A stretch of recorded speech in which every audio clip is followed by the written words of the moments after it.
자, 우리 하나님 말씀 봅니다. 하나님 말씀은 마태복음 10장 5절부터 20절까지입니다. 조금 길기는 한데요.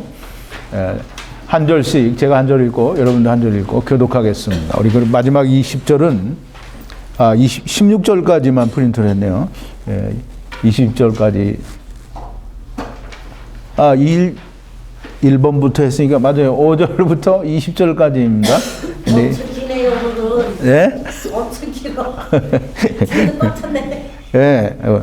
그래서 우리 1번부터 16번까지 마지막 16번은 20절입니다. 우리 함께 마지막 절을 함께 봉독합니다.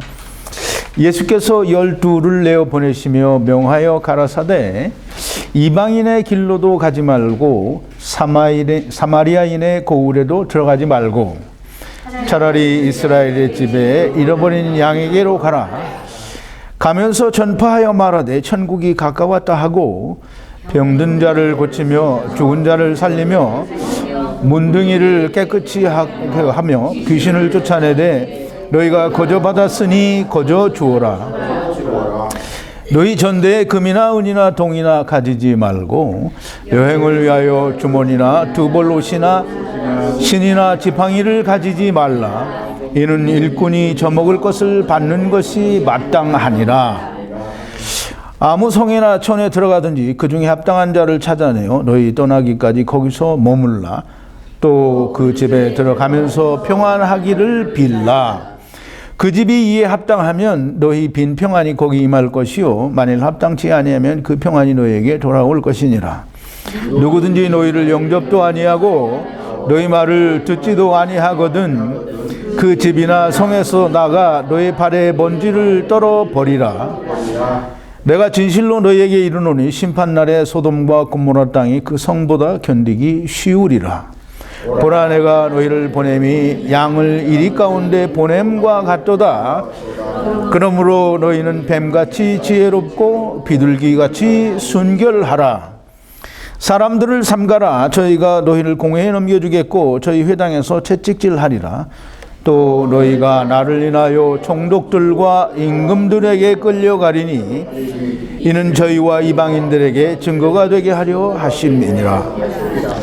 너희를 넘겨줄 때에 어떻게 또는 무엇을 말할까 염려치 말라. 그때 무슨 말을 할 것을 주시리니 말하는 이는 너희가 아니라 너희 속에서 말씀하시는 자 곧 너희 아버지의 성령이시니라. 아멘. 우리 잠깐 기도하겠습니다.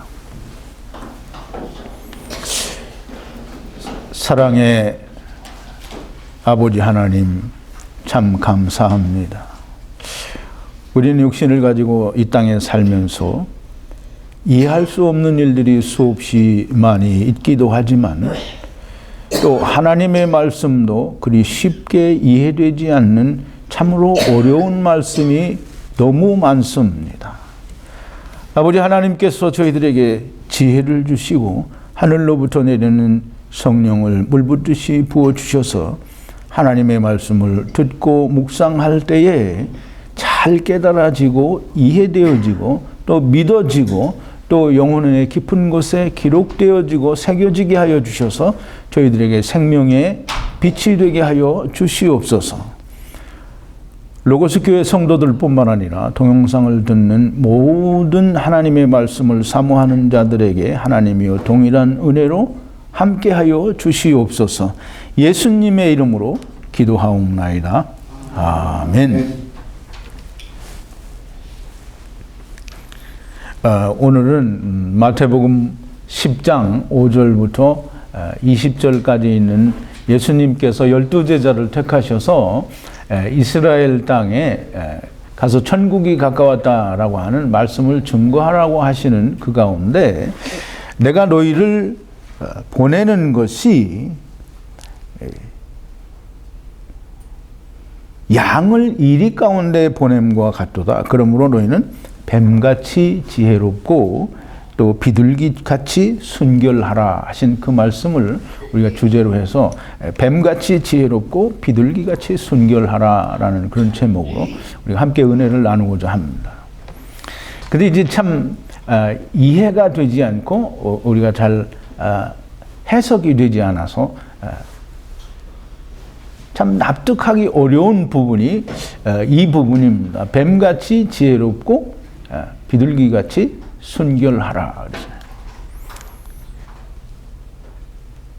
이게 그냥 보통 어려운 정도가 아니라 너무 굉장히 어려워요. 뱀같이 지혜로우라. 뱀은 고대 근동지방에서 이 중동지방에서 뱀은 그 지혜로운 짐승의 대명사였다고 그래요. 그래서 이 예수님께서 그 뱀이 지혜롭다라고 하는 민중들의 생각을 여기에 담아서 뱀같이 지혜로우라라고 말씀하셨다라고 설명하는 사람들이 많이 있어요.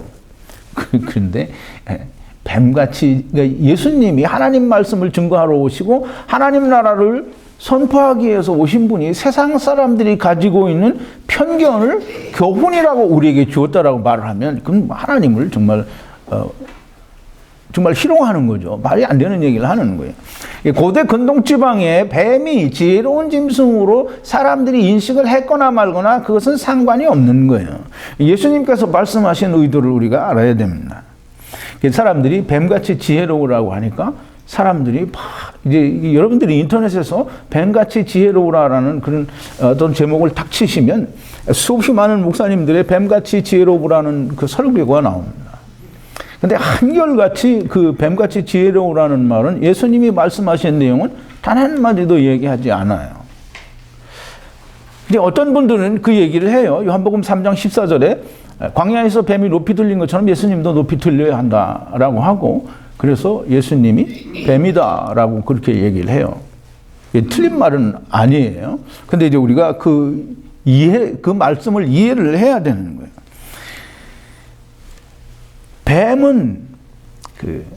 뱀이 뭐예요? 뱀은 사단이에요. 그러니까 요한계시록 12장 9절에 보면 뱀은 천하를 꿰는 자요, 옛뱀이요, 또 사단이요, 마귀요, 용이라고 그렇게 표현을 했어요. 그래서 사단은 천하를 꿰는 자라고 했어요. 꿰는다라는 말은 뭐냐면 속임수를 베풀어서 사람을 옳고 그른 것을 분간하지 못하게 혼탁하게 한다라는 거예요. 그러니까 사람들을 전부 잘못된 길로 가게 하는 게 꿰는 거예요. 속임수예요. 사단은 천하를 그렇게, 천하는 뭐예요? 온 세상을 다 하나님께로 못 가게 다른 데로 가게 하는 게 그게 사단이 하는 일이에요. 그게 뱀이에요. 그런데 사람들은 온갖 그 어떤 미사여구를 동원해서 뱀같이 지혜로우라는 게 예수님께서 우리에게 주신 거니까 가능하면 좋은 걸로 그렇게 설명을 해요. 그런데 뱀은 아무리 좋게 설명을 해도 사단이고 마귀고 거짓말로 천하를 꿰는 속이는 자예요. 그런데 참 예수님이 이 뱀같이 지혜로우라라고 말씀을 하셨어요. 그러니까 너무 이해가 안 되죠? 너무 이해가 안 돼요. 왜 뱀같이 지혜로우라라고 말씀을 하셨나? 근데 이제 예수님의 의도를, 예수님께서 말씀하신 뜻을 알지 못하면 예수님이 그냥 우리로 뱀처럼, 사단처럼 지혜로우라라고 그렇게 말씀하셨다라고 이해할 수밖에 없어요. 왜? 그렇게 얘기하셨으니까. 근데 이제 조금 전에도 말씀을 드렸지만 예수님이 뱀처럼 지혜로우라라고 말씀하실 때 그 뱀은 어떤 뱀을 이야기를 하느냐면 그 광야에서 높이 들린 뱀을 이야기하는 거예요. 근데 이제 사람들이 뱀을 얘기하면 보통 되게 창세기 3장 1절로 가서 뱀은 하나님께서 지으신 피조물 들짐승 중에 가장 간교하다 그렇게 얘기를 하는데 이제 거기까지 가는 사람들이 있어요. 근데 이제 나중에 제가 그 천지창조를 따로 이제 그러니까 말하자면 더 보강을 해서 이 새로 공부를 이제 곧 시작을 할 건데 언제라고는 말씀을 드릴 수 없고, 근데 그때 가면 좀 더 깊고 자세한 얘기를 설명을 드릴 건데, 그렇게 창세기 3장 1절에 있는 뱀에게까지 가면 그 다음에는 정말 수없이 많은 하나님의 말씀들이 다 틀어져야 되는 거예요. 그러니까 참 곤란한 얘기인데, 이제 예수님께서 뱀처럼 지혜로우라라고 말씀하신 그 뱀은 어디를 얘기하느냐면 광야에서 높이 들린 뱀을 이야기하고 또 더 멀리 올라가면 어디까지 가느냐 하면 출애굽기에서 모세가 바로 왕 앞에서, 물론 바로 왕 앞에 가기 전에 모세가 하나님 앞에서 이제 바로에게 가서 애굽에 가서 내 백성을 끌어내오라고 하니까 못 가겠다고 하죠. 그래서 하나님이 네가 손에 들고 있는 게 뭐냐? 그럼 지팡이라고 하니까 지팡이를 그럼 던져봐라. 이 지팡이가 뭐가 돼요? 뱀이 돼요. 그래서 이 바로 앞에 가가지고 모세가 그 지팡이를 던져서 뱀이 되게 하니까 바로의 그 술사들도, 애굽의 술사들도 똑같이 그 일을 해요. 그러니까 이제 우리가 뱀을 올라가고 또 올라가면 거기까지는 갈 수 있어요. 근데 그 이상 올라가면 그 다음에 이제 나중에 설명을 드리기로 하고, 그렇게 해서 그 이상 올라가면 성경을 다 망가뜨리는 거예요. 하나님을 사단이라고 하는 결과를 낳게 돼요. 그러니까 이제 거기까지 가면 안 되고, 자 이제 어쨌든 그 뱀 같은 지혜를 가지라. 광야에서 예수님이 높이 들렸잖아요, 그죠? 이게 뱀이 높이 들렸단 말이에요. 그러면 광야에서 이스라엘 백성들이 뭘 했는데 하나님께서 불뱀을 보내주셨어요? 뭐 했어요?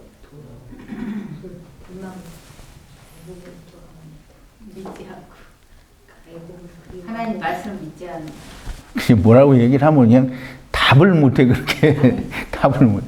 애굽에서, 이스라엘 백성이 애굽에서 나와가지고 가나안 땅에 갈 동안에 항상 하는 게 뭐예요? 항상 불평불만하는데 뭐라고 하고 불평불만해요? 애굽으로 돌아가야 된다. 애굽으로 돌아가자잖아요. 그럼 이제 하나님이 가나안 땅을 주겠다고 하는 말은 하나님 나라를 주겠다는 약속인데 항상 애굽으로 돌아가자고 하니까, 그럼 하나님이 가나안 땅을 주겠다는데 이 사람들의 얘기가 뭐냐면 하나님은 틀렸습니다. 우리가 알아서 가서 살 테니까 우리가 애굽에 돌아가게 해달라는 거예요. 하나님이 우리를 인도하시는 건 뭔가 잘못돼도 크게 잘못됐고 우리는 여기서 죽을 수밖에 없게 되었으니까 우리로 애굽에 돌아가게 해달라는 거예요. 그게 뭐예요? 자기들이 옳다는 거잖아요. 자기들이 우리가 할 수 있다는 거잖아요. 우리는 애굽에 돌아가면 살아남을 수 있다는 거예요. 그러니까 이제 하나님 앞에서 하나님은 틀렸고 내가 옳다는 거예요. 그러니까 하나님이 뭘 보냈어요? 불뱀을 보냈어요. 이제 우리가 이 불뱀을 잘 이해를 해야 되는데, 불뱀을 사람들이 생각할 때 그냥 그 주석에도 보면 다 그렇게 나왔어요. 맹독을 가졌기 때문에 불뱀이라는 거예요. 그러니까 이제 우리가 문자적으로 볼 때는 그냥 독이, 극심한 독이 있어서 물리면 바로 죽는 그런 맹독을 가진 독사라는 그 물리적인 해석을 할 수 있어요. 근데 그 불뱀을 누가 보냈어요? 하나님. 사단이 보낸 건 아니고요. 아니죠. 하나님이 보냈어요. 그 이제 불뱀을 하나님이 보냈어요. 하나님이 보냈어요. 근데 이제 하나님이 우리가 잘 이해를 해야 돼요. 사람들이 이걸 듣고, 저는 목사는 예수님이 뱀이라고 하는 것 같이 설명을 하네. 뭐 이렇게 하면 안 돼요. 다 들어봐야 됩니다. 그렇죠? 하나님께로부터 보내심을 받은 자가 누구예요? 예수 그리스도. 그래서 이제 이스라엘이 우리는 하나님 말씀을 못 따르겠습니다. 하나님께서 틀렸기 때문에 우리는 우리가 원하는 대로 하겠다라고 하니까 하나님이 불뱀을 보내신 거예요. 그럼 불뱀을 누가 보냈어요? 하나님 보냈어요. 그럼 하나님의 사자예요. 하나님께 징계를 받고 죽는 거예요. 근데 이제 보세요. 그 놋뱀은 무슨 뱀이에요?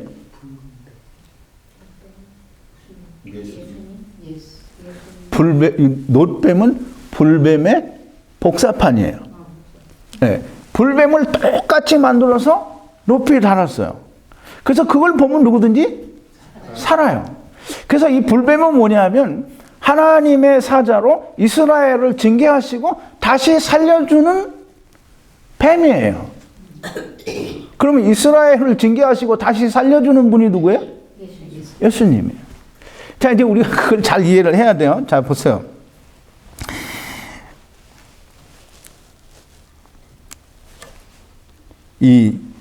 이게 예수님의 비유를 우리 공부를 많이 했잖아요, 그죠?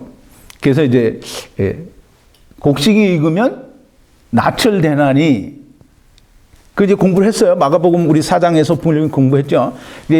마태복음 3장에 세례 요한이 와서 한 그 외침과 연결을 해서 분명히 여러분들이 공부를 했어요. 세례 요한이 세상에 온 것은 뭐예요? 왜 왔어요?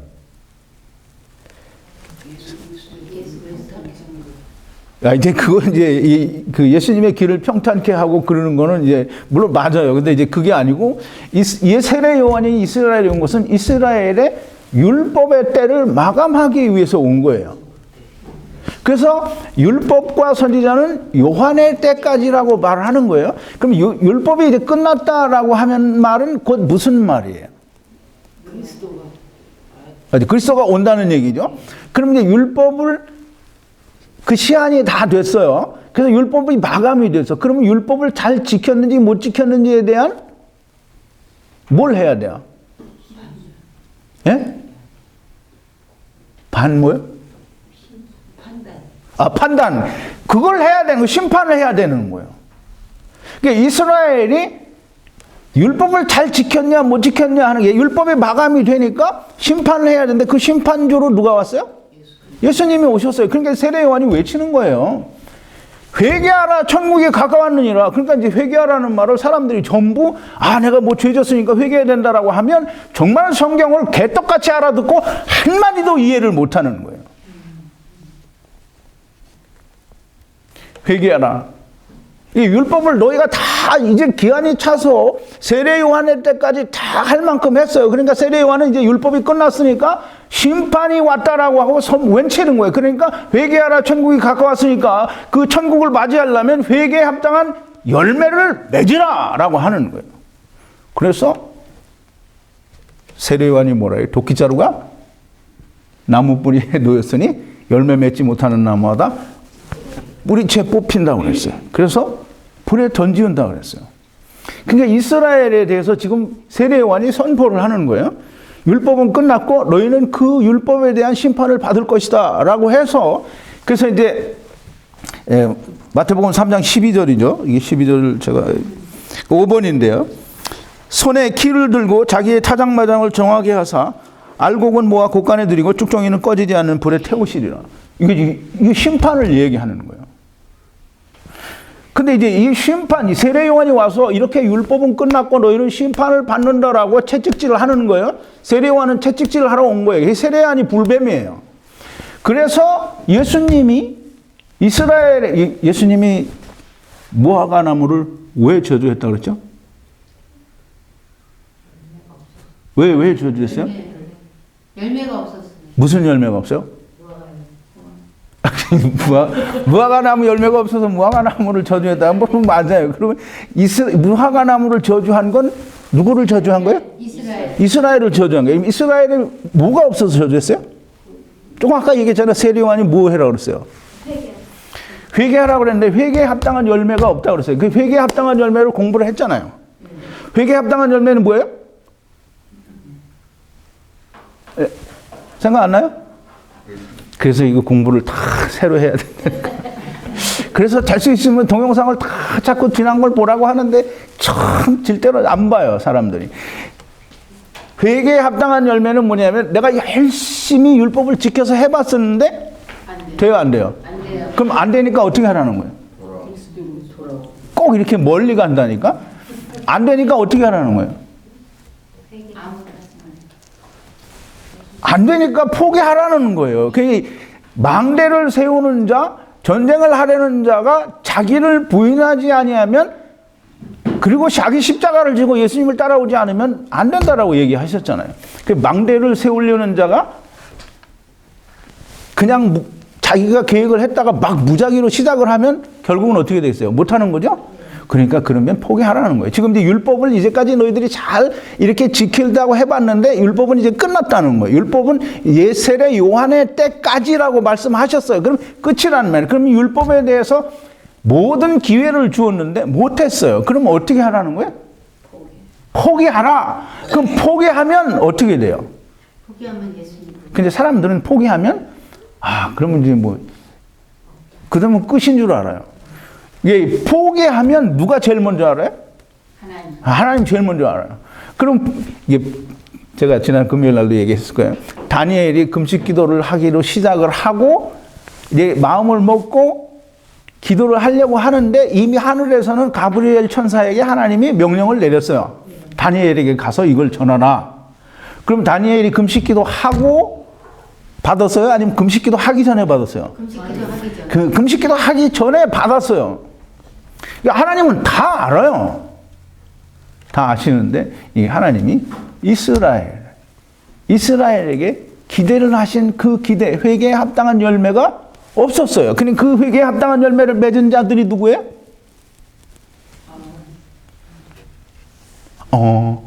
누구예요? 죄인과 세리와 죄인. 죄인들. 이 사람들은 그 회개에 합당한 열매를 맺었어요.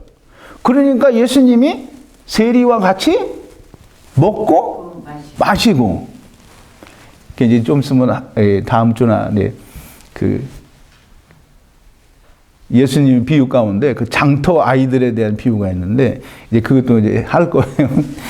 더러운 귀신 들린 7 귀신 들어오는 것도 하게 되고 이제 할 건데 이스라엘에게는 그 세리들이 가졌던 그런 포기하는 회개에 합당한 열매가 없었어요. 그러니까 예수님이 어떻게 했어요? 어떻게 했어요? 무화과나무를 저주했어요. 그래 이스라엘이 그 저주를 받은 게 너희는 앞으로 영원토록 열매를 맺지 못할 거라는 거예요. 그럼 이스라엘에는 열매가 없는 거예요. 그래서 이스라엘은 저주를 받았고 예수님의 심판을 받았어요. 그럼 예수님이 이스라엘의 율법에 대한 심판을 내리러 오셔서 심판을 하시고 이스라엘은 열매를 맺지 못할 거다라는 저주를 내리시고 그 심판을 내린 거예요. 그걸 누가는 뭐라 그러냐면 모든 기록한 것에 대한 형벌의 날이다라고 얘기를 했어요. 이제 우리 잘 이해를 해야 돼요. 그래서 예수님이 이스라엘에 대해서는 그렇게 저주를 하시고 심판을 내리시고 그 다음에 막대기로 오신 이 예수님이 곧 어떻게 했어요? 십자가에서 죽으셔서 돌아가시고 3일 만에 부활하셔서 예수님이 뭐라고 하세요?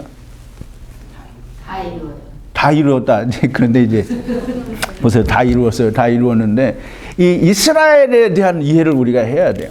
이 예수님께서 이스라엘에 대해서는 정말 안타깝고 정말 이스라엘에 대해서 예루살렘 성에 들어가시기 전에 예루살렘 성 앞에서 그 예루살렘을 보고 눈물을 흘리실 정도로 이 이스라엘에 대해서 정말 안타깝고 그 정말 연민의 정을 가지고 계셨어요. 이제 이 이스라엘을 저주하시고 영원토록 열매를 맺지 못하신다고 하는 이 예수님께서 심판을 내리시고 막대기질을 하시고 십자가에 돌아가셔서 3일 만에 부활하시고 이스라엘과 모든 천하 만민을 위한 구원의 길을 열어주셨어요. 그런데 예수님이 안타까운 건 뭐냐면 이 이스라엘은 예수님께서 다시 돌아오실 때까지 열매를 맺지 못한다는 거예요. 자, 이제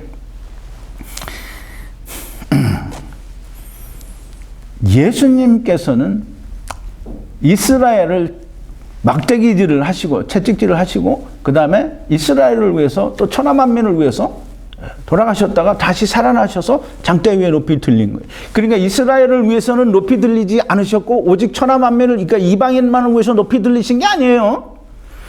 그러면 이방인들 중에는 아무도 구원받은 사람이 없게요. 이스라엘 사람에게는 아무도 구원받은 사람이 없는 거예요? 이스라엘 가운데에서도 분명하게 구원받은 사람들이 있어요. 그러니까 예수님께서는 이스라엘을 채찍질을 하시고 높이 들리셔서 사람들의 구원을 이루신 거예요. 즉 다시 말해서 이스라엘 백성들에게 광야에서 하나님은 틀렸고 우리가 우리의 힘으로 애굽으로 돌아가서 우리가 이렇게 살겠으니까 우리는 가겠습니다라고 하니까 하나님이 불뱀을 보내셔서 지금 막대기를 보내신 거예요. 그냥 우리가 이제 막대기라는 걸 알아야 되는데 이 막대기라는 말은 이 막대기로 사람들이 뭐해요? 채찍이요. 막대기는 뭐해요? 사람이네. 좁혀는 거예요.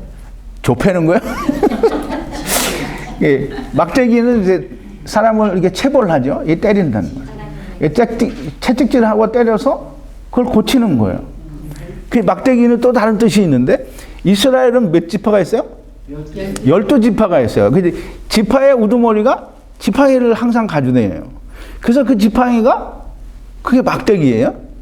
그 지팡이가 막대기고 그 이스라엘의 그 지파마다 자기들이 지파를 그 다스리는 그러니까 그 지파의 우두머리라는 권세가 그 안에 있는 거예요. 지팡이에. 근데 또 이제 지팡이의 다른 의미가 뭐가 있냐면 그 왕이 이제 우리 군인들도 보면 지휘관들이 이게 막대기 하나씩 꼭 들고 다니죠. 옛날에 왕도 왕의 권위가 담겨져 있는 지팡이가 있어요. 그게 막대기예요. 그래서 이제 성경을 한번 찾아보죠, 우리가. 그 시편 110편 2절인데요. 11번이에요. 여호와께서 시온에서부터 주의 권능의 홀을 그랬어요. 이 홀이 막대기예요. 주의 권능의 홀. 이게 지금 하나님의 능력이에요. 이게 주의 권능의 홀을 내어 보내시려니. 이게 다시 말하면 누구냐면 홀은 조금 이따가 나오는데요. 주는 원수 중에서 다스리소서. 그 다음에 이제 창세기 49장 10절인데요. 야곱이 자기 아들 그 유다에 대해서 그 축복할 때 나오는 그 축복의 내용이에요. 홀이 뭐라 그랬어요? 막대기인데 여기서 이제 보세요. 이 홀이 유다를 떠나지 아니하며 치리자의 지팡이가 그럼 홀이 뭐라는 거예요? 치리자의 지팡이라는 거예요. 그 발 사이에서 떠나지 아니하기를 실로가 오시기까지 미치리니. 그럼 실로는 누구예요? 예수님이에요. 그럼 유다의 집에서 이 치리자의 지팡이, 즉 왕권이라는 것이 그게 끊어지지 않는데 언제까지? 예수 그리스도께서 오실 때까지 유다에게서 계속 왕이 난다는 거예요. 그럼 예수 그리스도가 오시면 예수 그리스도께서 주의 권능의 홀 치리자의 지팡이가 예수 그리스도께서 그걸 가지고 예수 그리스도가 다윗의 위를 잇는 영원한 메시아 왕국의 왕이 된다는 거예요. 그래서 이제 이 막대기는 물론 이제 여기 그 시편 110편 2절에 있는 막대기와 그럼 창세기 49장 10절에 있는 그 막대기는 단어는 달라요. 근데 그 이스라엘 백성들이 히브리 말로는 같이 혼용을 해서 써요. 이렇게 쓰기도 하고 저렇게 쓰기도 하고. 그래서 예수 그리스도가 이 홀이다라고 하는 그런 의미로 시편 110편에서는 다른 말을 쓰고 또 49장 10절에서는 야곱이 유다를 축복할 때 쓰던 홀은 또 다른 단어를 썼어요. 그러나 똑같이 홀이라는 단어, 그 왕권을 이야기하는 거예요. 근데 이제 보세요. 우리가 좀 잘 이해를 해야 되는데 아까도 이제 말씀을 드렸죠. 출애굽기 4장에 가보면 하나님이 모세를 불러서 이제 이스라엘 백성을 구해오라고 하는데 이 모세가 안 간다고 하니까 지팡이를 던져봐라. 그러니까 지팡이가 뭐가 돼요? 뱀이 돼요. 자, 이제 한번 프린트를 보죠. 8번인데요. 여호와께서 그에게 이르시되 네 손에 있는 것이 무엇이냐? 그가 가로되 지팡이니이다. 여호와께서 가라사대 그것을 땅에 던지라. 곧 땅에 던지니 그것이 뱀이 된지라. 모세가 뱀 앞에서 피하매 그랬어요. 그 이제 그걸 또 나중에 잡으라고 하니까 그게 다시 지팡이가 됐어요. 그럼 이제 그 뒤에 또 보세요. 10번인데요. 여기 9번부터 보세요. 너는 이 지팡이를 손에 잡고 이것으로 이적을 행할지니라. 그래서 이게 그 10번을 다시 보세요. 모세가 그 아내와 아들들을 나귀 위에 태우고 애굽으로 돌아가는데 하나님의 지팡이를 손에 잡았더라. 그럼 모세가 가지고 있는 이 지팡이가 무슨 지팡이에요? 하나님의 지팡이에요. 그러니까 모세가 가진 이 지팡이가 하나님의 지팡이고 이것이 예수 그리스도를 나타내고 이것이 예수 그리스도의 권능, 즉 홀을 이야기하는 예수 그리스도를 상징하는 하나님의 지팡이에요. 그러면 이 하나님의 지팡이가 이스라엘을 애굽에서 어떻게 해요? 건져내와요. 근데 물론 6월절 어린 양도 예수 그리스도를 상징하지만 이 하나님의 지팡이로 모든 기적을 베풀어서 이스라엘을 애굽에서 건져내오잖아요. 그게 하나님의 지팡이요 하나님의 권능이라는 말이에요. 십자가의 복음이 이방인, 이 헬라인과 유대인들에게는 미련한 것이지만 십자가의 복음의 능력이 믿는 우리들에게는 뭐라 그랬어요? 하나님의 능력이라. 이게 하나님의 지팡이라는 거예요. 그럼 이제 이 모세가 가진 이 지팡이를 놓으라고 했을 때 왜 이 지팡이는 뱀이 되었나? 이제 알아야 되겠죠? 왜 뱀이 될 수밖에 없었나? 하나님은 왜 지팡이를 뱀으로 되게 하셨을까? 이제 우리는 거기만 따지면 정말 이해를 할 수가 없어요. 왜 뱀이 되게 하셨나? 하고 많은 것 중에 왜 뱀이 되게 하셨나? 여러분 생각할 수 있어요? 이제 뱀은 뭐라 그랬죠? 막대기는 뭐라 그랬어요? 아까 설명드릴 때 막대기는 뭐라 그랬어요? 막대기는 회초리라는 말이에요. 때리는 거예요. 채찍질이에요. 그러면 이제 하나님께서 이 뱀으로 되게 하신 데에는 두 가지 이유가 있어요. 하나는 장차 이스라엘을 광야에서 채찍질 하실 것이요, 또 그것이 그들을 살릴 거라고 하는 걸 보여주기 위해서 그 막대기가 뱀이 되게 하셨어요. 근데 이제 그 막대기가 또 무슨 일을 하느냐 하면, 이제 보세요. 잘 이해를 해야 됩니다. 모세가 바로 앞에 가서 첫 번째 이적으로 지팡이를 놨어요. 그랬더니 뭐가 됐어요? 뱀이 됐어요. 이게 그 지팡이는 뭐라고요? 하나님의 지팡이. 하나님의 지팡이라는 말이야. 권능의 홀이라는 말이에요. 하나님의 지팡이예요. 그게 뱀이 됐어요. 근데 이제 애굽의 술사들이 그거 우리도 해. 그러고 자기들이 지팡이를 던졌어요. 그랬더니 그 애굽의 술사들이 던진 지팡이가 뭐가 됐어요? 뱀이 됐죠? 그럼 이제 그 뱀은 무슨 뱀이냐면 그게 창세기 3장 1절에 나오는 뱀이에요.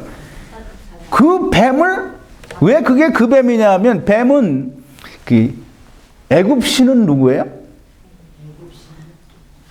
이게 세상 신이 누구예요? 애굽 신이라고 하니까 뭐 애굽 신의 이름을 막 떠올리지 말고 세상 신이 누구예요? 사단이에요. 그 뱀은 사단을 얘기하는 거잖아요. 하나님의 지팡이가 그 뱀을 잡아먹었어요. 근데 이제 뱀이 뱀을 먹었다고 안 해요. 모세의 지팡이가 그 애굽 술사들의 지팡이를 먹었다라고 해요. 삼켰다는 거예요. 먹었다고 안 하고 삼켰다고 그래요. 그러면 이제 하나님의 뱀이 먹은 게 아니에요. 뱀이 삼킨 게 아니고 하나님의 지팡이가 애굽 술사들의 지팡이를, 나중에 성경 찾아보세요. 뱀이 뱀을 먹었다고 안 하고 지팡이가 지팡이를 먹었다예요. 그건 뭐냐면 하나님의 권능의 홀이, 하나님의 지팡이와 하나님의 능력이 애굽 신, 세상 신 사단을 삼켜버렸다라는 뜻이에요. 그리고 뱀은 그거예요. 자, 이제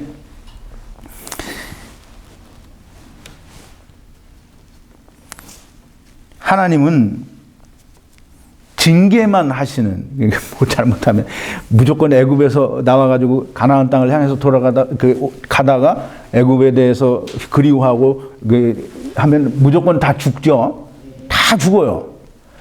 이스라엘이 애굽에서 나와가지고 이제 우리는 이스라엘에 대해서 좀 잘 알아야 되는데, 자, 제가 성경 공부를 다시 시작을 할 때 이게 이제 설교 중간에 잠깐 얘기를 하는데, 본래 전에 했던 그 창조에서 심판까지는 천지창조가 동영상이 27개예요. 근데 이번에 새로 한 거는 쉬운 2개고요. 그리고 율법과 복음은 먼저 한 것도 27개인데 이번에는 한 125개 정도 돼요. 그리고 종말과 심판을 먼저 한 게 22개인데 이번에 새로 할 거는 35개예요.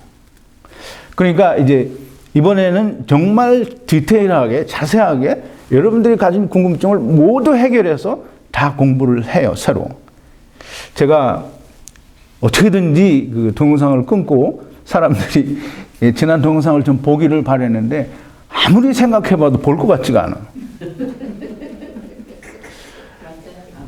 그래서 내가 차라리 그렇게 하느니 전에 이 천지창조 공부, 창조에서 심판까지 공부를 새로 하려고 마음을 먹었었는데, 그럼 그걸 지금 이렇게 이 사람들하고 다시 시작을 하자.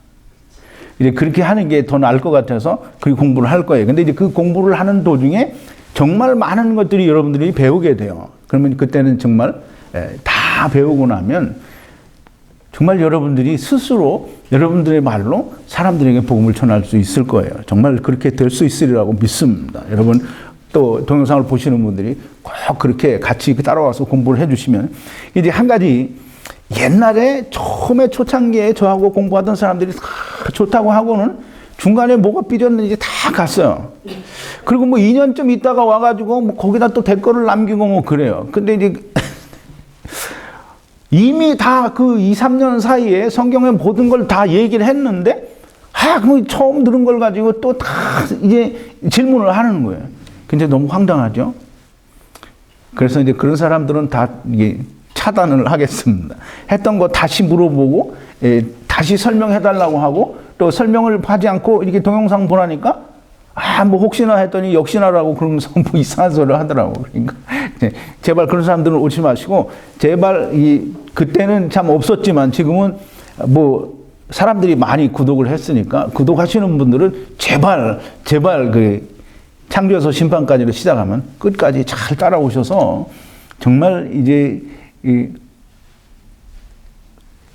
사람 없이 홀로 서서 복음을 전할 수 있는 사람들이 되기를 바랍니다. 자, 이제 이스라엘이 그 예레미야 선지자 시절에 이스라엘은 완전히 멸망해요. 북이스라엘은 벌써 망했고 남쪽 유다 나라가 완전히 멸망을 해서 없어져요. 그럼 이스라엘이 멸망을 했다는 얘기는 뭐예요? 뭘 못 지켰다는 거예요? 율법을 못 지켰어요. 근데 하나님께서 이스라엘이 다 멸망을 했는데 그 이스라엘이 다 포로로 끌려갔지만 다시 회복시켜준다라고 얘기를 했어요. 그런데 이제 그거는 실질적인 회복이 아니고 또 그걸 그림자로 보여준 거예요. 그래서 이스라엘이 돌아오기는 돌아와요. 그런데 여전히 이스라엘은 온전해지지가 않아요. 어쨌든 그 이스라엘의 심판이 떨어지고 다시 회복해 주시겠다고 하는 것이 그림자로 보여져서 유보가 되는 때가 언제까지 유보가 되냐면 율법과 선지자는 요한의 때까지라고 하는 그때까지 유보가 되고 이스라엘은 계속 징계를 받아요. 그래서 이스라엘은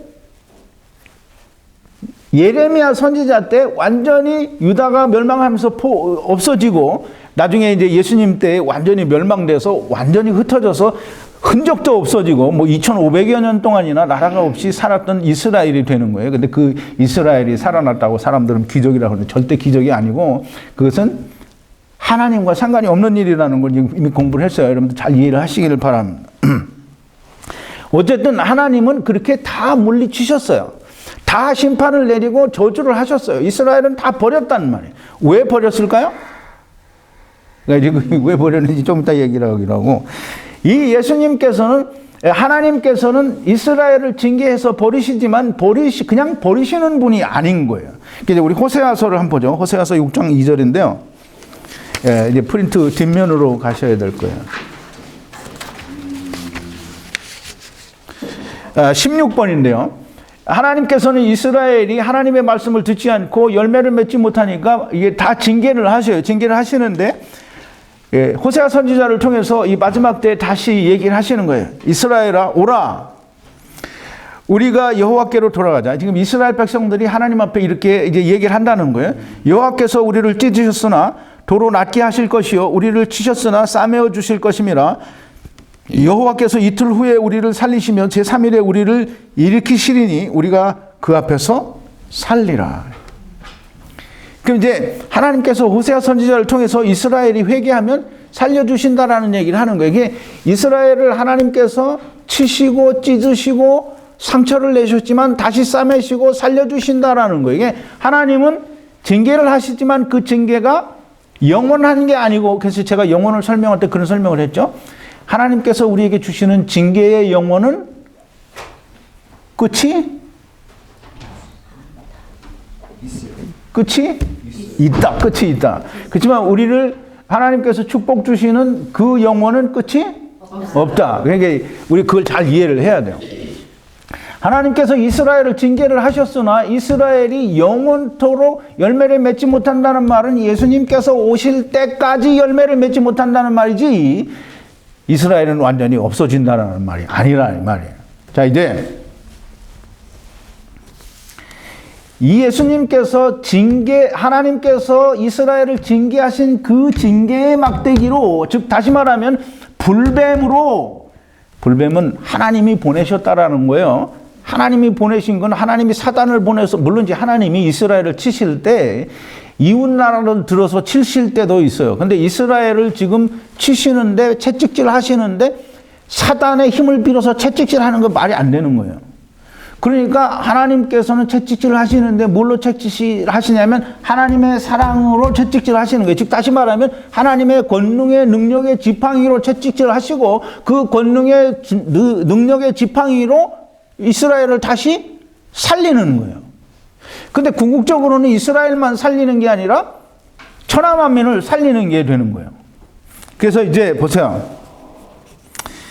이스라엘에게는 회개에 합당한 열매를 맺지 못하니까 예수님께서 이스라엘을 저주하시고 열매를 맺지 못한다라고 저주를 하시고, 그 다음에 이 예수 그리스도께서 다시 그 뱀으로, 지팡이로, 불뱀으로 높이 달리셔서 죄 가운데 있는 자들을 구원하시는 거예요. 그러니까 이제 보세요. 내가 너희를 보내는 것이 양을 이리 가운데 보내는 것 같이 그렇다라고 하는데, 예수님께서 뭐라고 하시냐면 너희는 뱀같이 지혜로우라. 그 이제 뱀같이 지혜로우라는 것은 양이 이리 속에 들어가서 아무리 지혜롭다고 하더라도 양의 지혜로 늑대를 이길 수는 없어요. 뱀의 지혜를 거기서 쓴다고 양이 살아날 수는 없어요. 양이 이리 가운데 가면은 그 결과는 어떻게 돼요? 예? 양이 이리 가운데 들어가면 그 결과는 어떻게 되겠어요? 죽어요. 그 이제 우리가 그걸 모르면 안 돼요. 예수님이 내가 너희를 보내는 것은 양을 이리 가운데 보낸 것 같다라는 말은 너희는 이제 죽으러 간다라는 말이에요. 죽으러 간다는 말. 근데 그 죽으러 가는데 네가 죽는 것에 대해서 두려우면 안 되잖아요. 자, 이제 보세요. 하나님께서 이스라엘을 채찍질 하시고 이스라엘을 저주하셔서 이스라엘을 이제 심판하시고, 그 뒤에 이스라엘에게 깨닫기를 원하시는 게 그거예요. 예수님이 오셔서 이스라엘에게 계속 하신 얘기가 뭐예요? 이스라엘에게 예수님이 하신께서 너희는 이제 구원을 받을 거다, 너희는 정말 잘했다, 너희는 뭐 이렇게 될 거다, 뭐 이런 얘기 했어요? 아니요. 그럼 무슨 얘기 했어요? 너희는 이스라엘처럼. 너희는 어떻게 될 거라고 그랬어요? 너희는 나라를 빼앗기고 그 나라는 열매 맺는 자들이 받는다라고 했잖아요. 그러니까 이제 우리 그 보면 프린트를 빨리 찾아야 되는데 28번이에요. 마태복음 21장 43절인데요. 그러므로 내가 너희에게 이르노니 하나님의 나라를 너희는 빼앗기고 그 나라의 열매를 맺는 백성이 받으리라. 또 이제 그 백부장의 믿음을 얘기할 때 이제 마태복음 8장 11절 12절에 보면 그게 나오죠. 예수님께서 백부장이 그렇게 얘기하는 걸 듣고 기이하게 생각하셨다고 그랬어요. 그러면서 내가 이스라엘 가운데서 이만한 믿음을 보지 못했다. 동서로부터 많은 사람들이 와서 아브라함과 이삭과 야곱과 천국에 앉으려니와 본나라 자손들은 밖에서 떨며 슬피 울며 이를 갈미 있으리라는 거예요. 그 마태복음 22장에 나오는 임금님의 혼인잔치나 또는 누가복음에 나오는 어떤 한 사람이 자기 큰 잔치를 배설했는데 그 어린 양의 혼인잔치에 대한 비유에 보면 두 번 다 어떻게 나와요? 본나라 자손들은 못 들어가고 청함을 받았던 자는 다 하나님 나라의 잔치를 맛보지 못한다는 거예요. 그 지금 예수님께서 이스라엘에 오셔서 이스라엘을 저주하시고 이스라엘 전역을 돌아다니시면서 하신 말씀이 뭐냐면 너희는 다 저주를 받고 너희는 다 멸망 나갈 거고 너희는 다 하나님 나라를 빼앗기고 신랑도 빼앗기고 너희에게는 소망이 없다는 거예요. 언제까지? 내가 돌아올 때까지라는 거예요. 이제 그게 뭐냐면 이사야서 49장 6절에 보면 이사야 선지자를 통해서 하나님 말씀하시죠. 너로 이방의 빛을 삼아 나의 구원을 베풀어서 땅 끝까지 이르게 하리라. 그런데 그 땅 끝까지 이르게 하는 거가 뭐냐면 예, 제가 프린트를 49장 6절 18번인데요. 하나님께서 그가 가라사대 네가 나의 종이 되어 예수 그리스도께서 하나님의 종이 되어 야곱의 지파들을 일으키며 이 이스라엘 중에 보존된 자를 돌아오게 할 것은 오히려 경한 일이라. 경은 가벼울 경자죠. 그건 가벼운 일이라는 거예요. 그러면 그 가벼운 일에 비해서 중한 일은 뭐예요? 내가 또 너로 이방의 빛을 삼아 나의 구원을 베풀어서 땅끝까지 이르게 하리라. 이게 말하자면 이스라엘은 우선 아니라는 거예요. 그러니까 이방 천하만민에게 먼저 구원을 베풀어야 된다라고 하는 것을 말씀하시는 거예요. 그러니까 이스라엘은 열매를 맺지 못해서 저주를 받고 열국에 흩어질 거다라는 말을 그 마태복음 21장 19절에서 이제 예수님이 말씀하시죠. 예, 마태복음 10.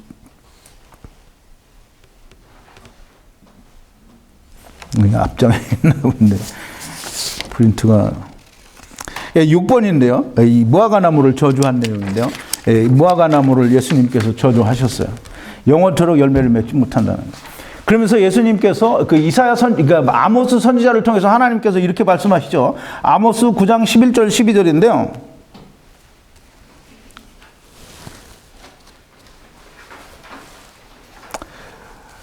이 19번인데요.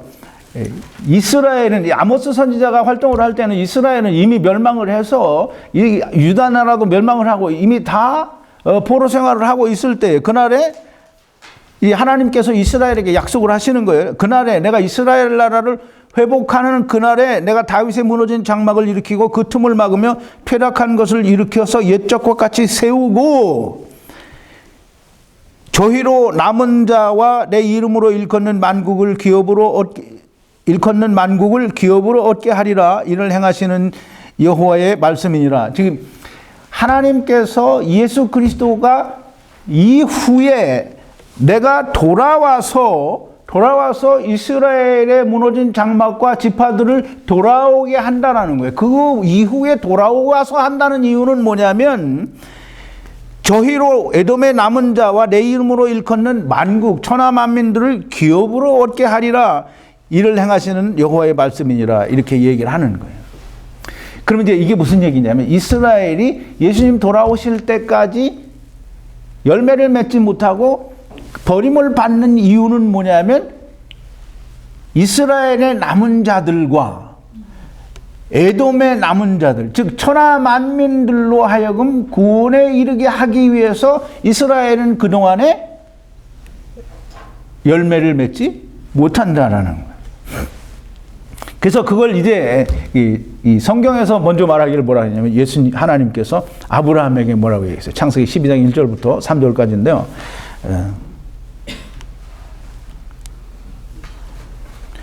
24번인데요.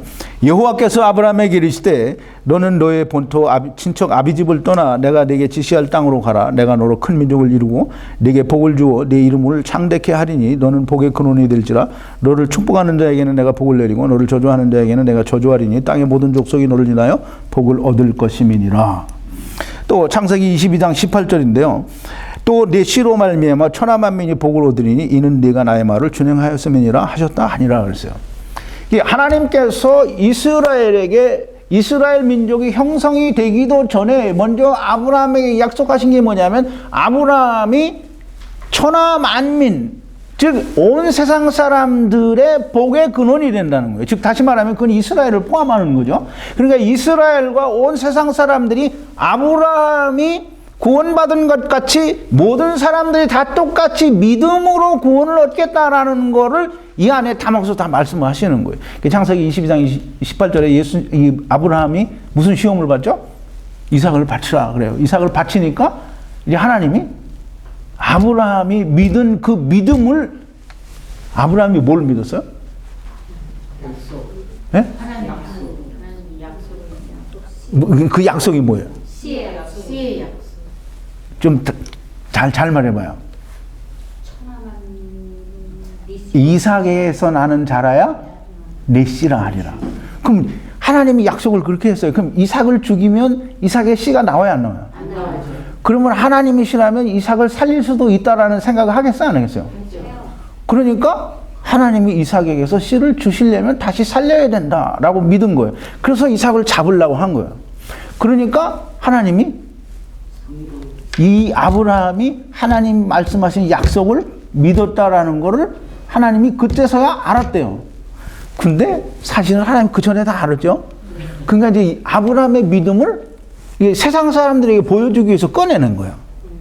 그러니까 우리가 다 갈라디아서에서는 사도 바울이 얘기하는 거예요. 아브라함이 우리의 믿음의 조상이라는 거예요. 그럼 아브라함 믿은 것처럼 우리가 믿으면 뭘 믿어요? 예수님이 우리를 위해서 돌아가시고 모든 걸 해결하신 것 다 이루신 것을 믿으면 그럼 우리가 아브라함의 자손이라는 거예요. 아멘.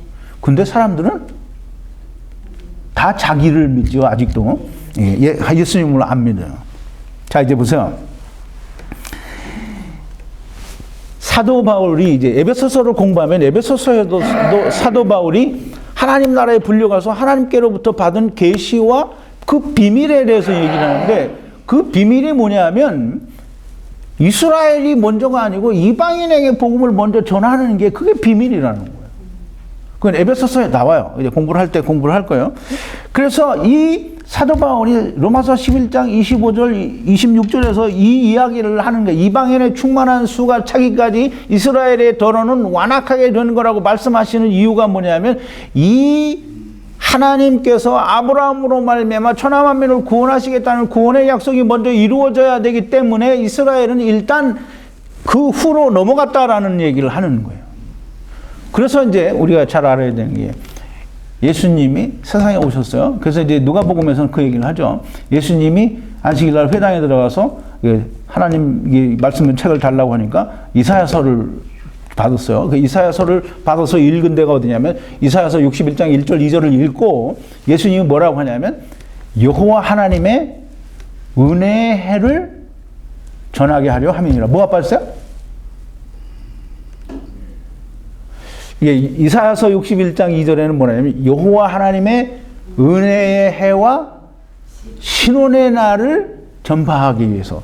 그런데 신혼의 날은 누구를 어디냐면 이스라엘 나라를 말하는 거예요. 그러면 이제 은혜의 해가 전파되기 위해서 예수님이 왔고 신혼의 날은 아직 아니라는 거예요. 그러니까 이제 이것이 뱀같이 예수님께서 아시는 예수님이 가지신 하나님의 지팡이 권능의 홀이 가지고 있는 즉 뱀이 가지고 있는 지혜예요. 그걸 알고 그 지혜를 가지고 늑대 소굴에 이리 가운데 들어가면 어때요? 죽어도? 죽어도 어떻게 살아요? 하나님 나라에 사는 거예요. 그러니까 이제 이걸 알면 이스라엘이 자기를 핍박을 해도 그게 하나님의 뜻이라는 걸 알아요. 그러니까 이리 가운데에서도 담대하게 외칠 수 있는 거예요. 예수님은 그걸 아는 거예요. 내가 양을 이리 가운데 보냄과 같다. 그러니까 너희가 그냥 무조건 헐뜯기고 무조건 핍박을 받지 말고 뱀같이 하나님의 권능의 지팡이, 능력의 지팡이, 곧 십자가의 복음의 지혜를 가지라는 거예요. 그러면 이리 가운데서도 담대할 수 있다는 거예요. 자, 이제 참 어려운, 오늘 얘기는 참 되게 어려운 거예요. 그러니까 여러분들이 잘 이해를 하시고 이해가 안 되면 동영상으로 몇 번을 다시 보시기 바랍니다. 예수님께서 제일 처음에 10장 5절, 6절, 7절에 뭐라고 하냐면 너희는 이방인의 길로도 가지 말고 사마리아인의 고을에도 가지 말고 차라리 이스라엘의 집에 잃어버린 양에게로 가라 그랬어요. 왜 잃어버린 양이 이스라엘에게 가라고 하셨을까요? 왜 그랬을까요? 근데 이제 무슨 말만 하면 되게 심각하게 생각하는데, 근데 되게 심각한 건 아니에요. 근데 예수님의 마음을 우리가 볼 수 있어요. 예수님은 이스라엘을 저주하셨잖아요. 그러니까 이스라엘은 이거 사실을 모를 거를 다 알아요. 모르는 걸 다 알아요. 그러니까 이스라엘이 그 예수님께서 누가복음에 보면 한번 이거 보죠. 누가복음 19장 41절 42절인데요.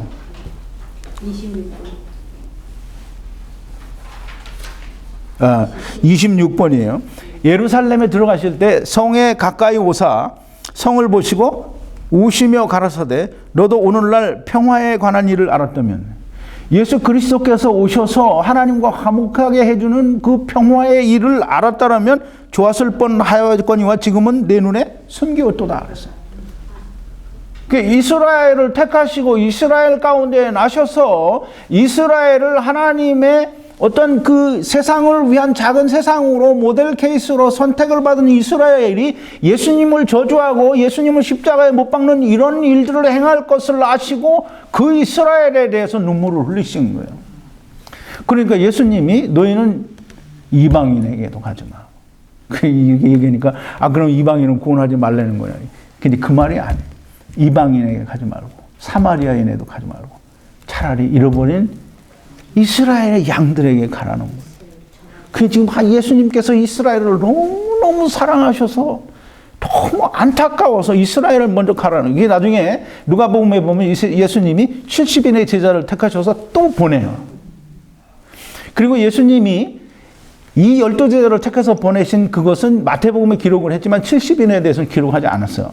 그리고 이 12제자가 가서 돌아온 것을 마태는 기록을 안 해요. 근데 누가복음에서는 이 12명의 제자가 무사히 잘 돌아왔어요. 지금 여기서 말하는 무슨 공회에 가서 채찍질을 당하거나 뭐 회당에서 무슨 넘겨지거나 뭐 이런 임금들이나 총독들에게 불려가는 일을 당하지 않고 다 돌아왔어요.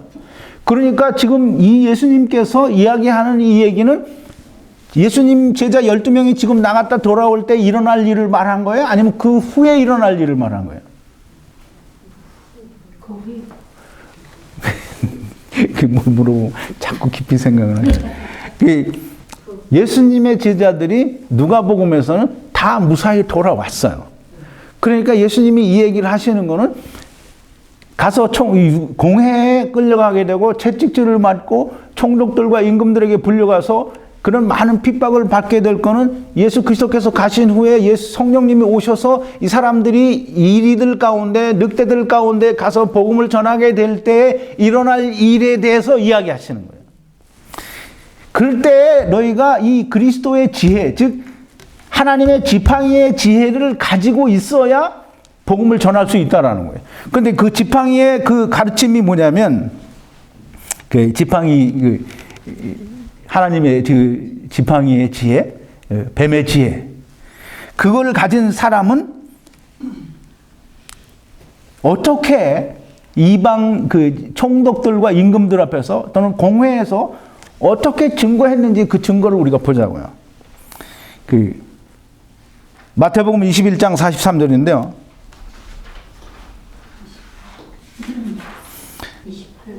아닌데.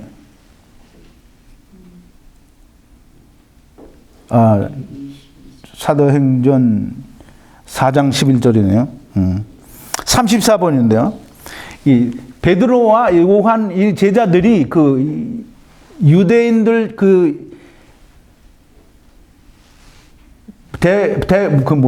대제사장이나 제사장들 앞에서 담대하게 말하는 게 나오죠. 이 예수는 이게 베드로가 예수님을 증거하고 나서 얘기하는 거예요. 이 예수는 너희 건축자들의 이스라엘 사람들의 노래 버린 돌로서 집 모퉁이의 머릿돌이 되셨느니라. 이 다른 이로서는 구원 얻을 수 없나니 천하 인간의 구원을 얻을 만한 다른 이름을 우리에게 주신 일이 없음이니라.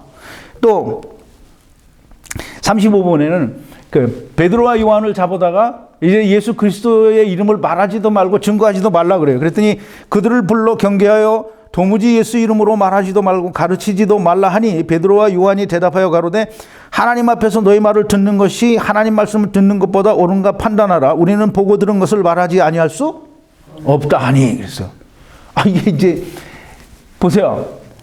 예수님이 말씀하신 뱀같이, 즉 하나님의 지팡이, 즉 권능의 홀 예수 그리스도께서 가지신 그 지혜를, 십자가 능력의 그 지혜를 가진 사람은 이렇게 회당에 가서 공회에 가서 임금들과 총독들 앞에서 이렇게 담대하게 이야기할 수 있는 거란 말이에요. 그래서 그 뱀같이 지혜로우라고 하시는 거예요. 근데 이제 우리가 꼭 한 가지 더 알아야 될 것은 그 이방인에게 증거가 된다 그랬어요. 이렇게 회당에 끌려가고 채찍질 당하고 총독들과 임금들에게 불려가는 것은 이방인에게 증거가 된다고 했어요. 이방인에게 무슨 증거가 되겠어요?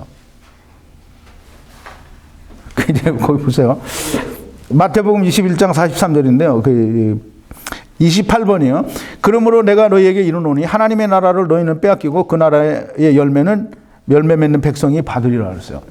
예, 이거가 이스라엘은 빼앗기고 이방인이 받는다라는 게 그게 이방인들에게 증거가 되어져서 이방인들이 예수 믿는다는 거예요. 또 사도행전 22장 8절 아니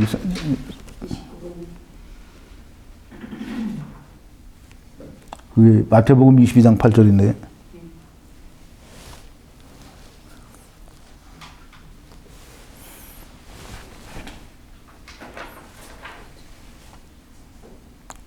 왜 나한테 없지? 찾지를 못해서 그러나. 그 밑에 있네요. 이에 종들에게 이르되 29번이요. 혼인잔치는 예비되었으나 청한 사람들은 합당치 아니하니. 또 30번에 보면 이스라엘은 합당치 않고 이 복음이 이방인에게 넘어갈 것이라는 게 이방인에게 증거가 되어진다라는 거예요. 그래서 또 사도행전에 보면 바울과 바나바가 담대히 말하여 가로되 하나님의 말씀을 마땅히 먼저 너희에게 전할 것이로되 너희가 버리고 영생을 얻음에 합당치 않은 자로 자처하기로 우리가 이방인에게로 향하노라. 총독들에게 불려가고 이렇게 하는 것은 결국은 이스라엘의 복음이 증거되어지는 것이 닫아지는 거잖아요. 그러면 이제 이방인에게 가는 거예요. 그게 이방인에게 증거가 되어진다라는 거예요. 그러니까 이방인들은 이 복음이 우리에게 온다라는 것은 이스라엘이 거부했기 때문에 우리에게 온다라는 걸 알아야 되는 거예요. 자, 이제 그 비둘기같이 순결하라. 이제 시간이 많이 좀 지났는데 좀 빨리 끝내.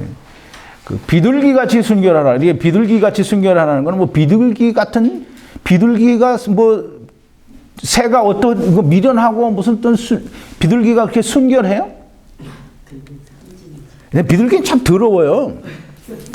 그냥 많으면 똥만 들이깔겨대고 비둘기 깨끗하지가 않아요. 순결하지 않다는 말이에요. 근데 비둘기처럼 순결하라는 말은 비둘기는 성경에서 뭘 상징하죠? 그래서 사람들이 가끔 보면은 그 비둘기는 노아가 비둘기를 내어놓는 그 비둘기에 갖다 붙이는데 여기서 말하는 예수님 비둘기처럼 순결하라는 말은 성령의 가르침을 말해요. 성령님께서 우리에게 뭘 가르치시죠? 예수님이 가시면서 제자들에게 성령이 오실 텐데 성령이 오시면 너에게 가르친다고 그랬어요. 뭐라고 했냐면 요한복음 14장 26절인데요. 31번 보혜사 곧 아버지께서 내 이름으로 보내실 성령 그가 너희에게 모든 것을 가르치시고 내가 너희에게 말한 모든 것을 생각나게 하셔요. 그러면 모든 걸 생각나게 하셔서 뭘 하느냐 하면 15장 26절인데요.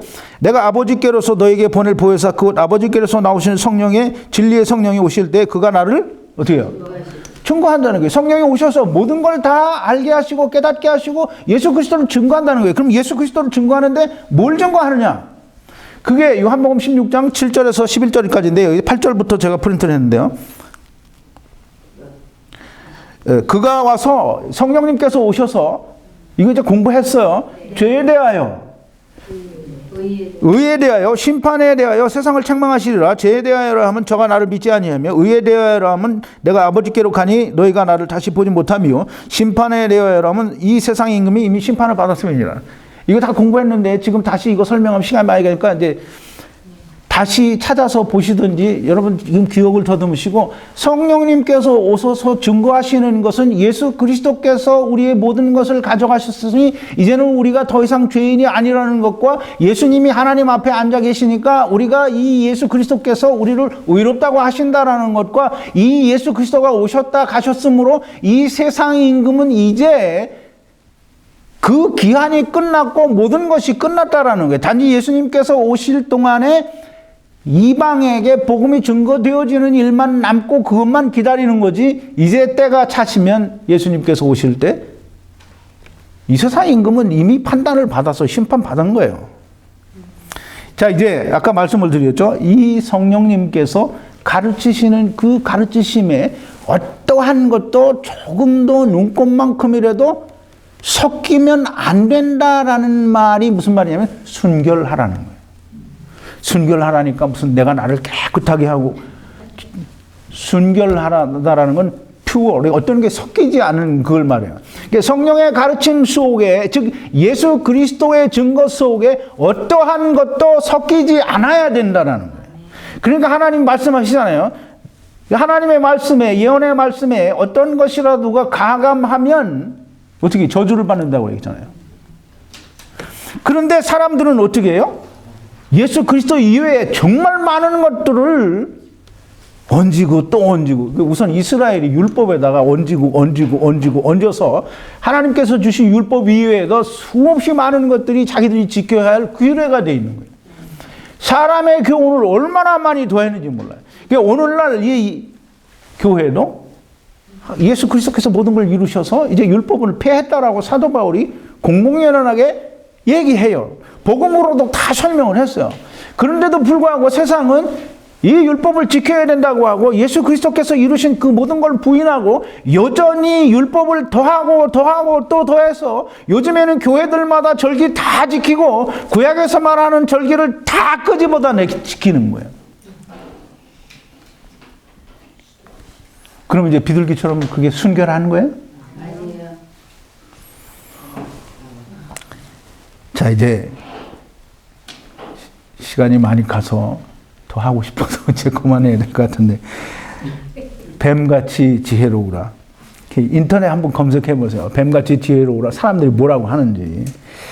정말 사람들마다 자기 생각대로 자기 의견을 뭐 구구절절히 늘어놓습니다.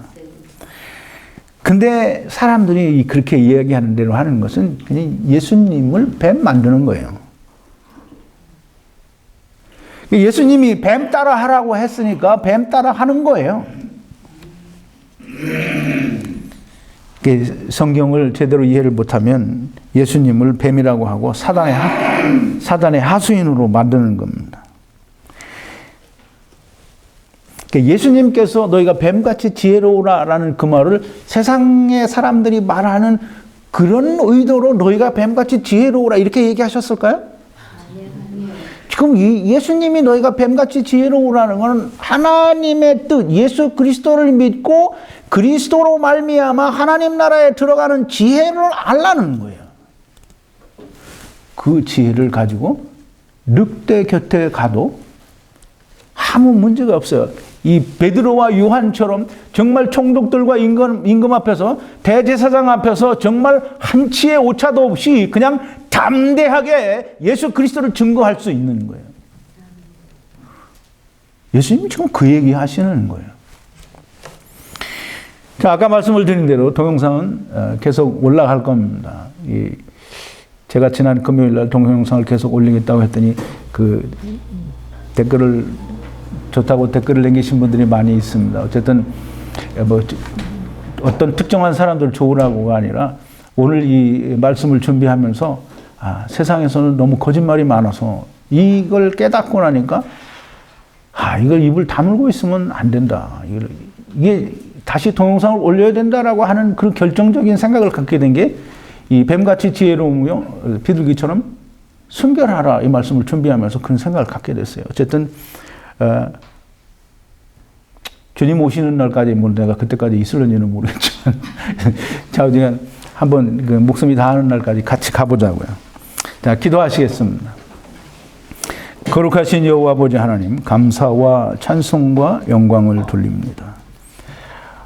오늘도 예수님께서 비유로 말씀하신 뱀같이 지혜롭고 비둘기처럼 순결하라고 하신 그 말씀을 우리가 깊이 생각해 보았습니다.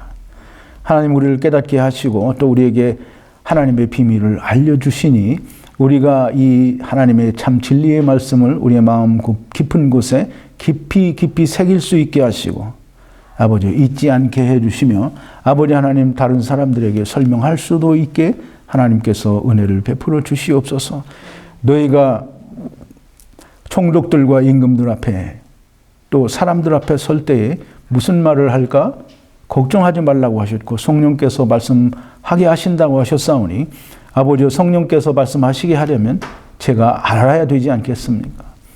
제가 모르는 말을 성령님께서 해주신다라고 믿는 어리석은 우를 범하지 말게 하시고 공부를 하고 또 하여 하나님의 말씀이 내 속에서 온전히 이루어지게 하시고 성령님께서 사용하실 날을 기다리는 자들이 되게 하여 주시옵소서.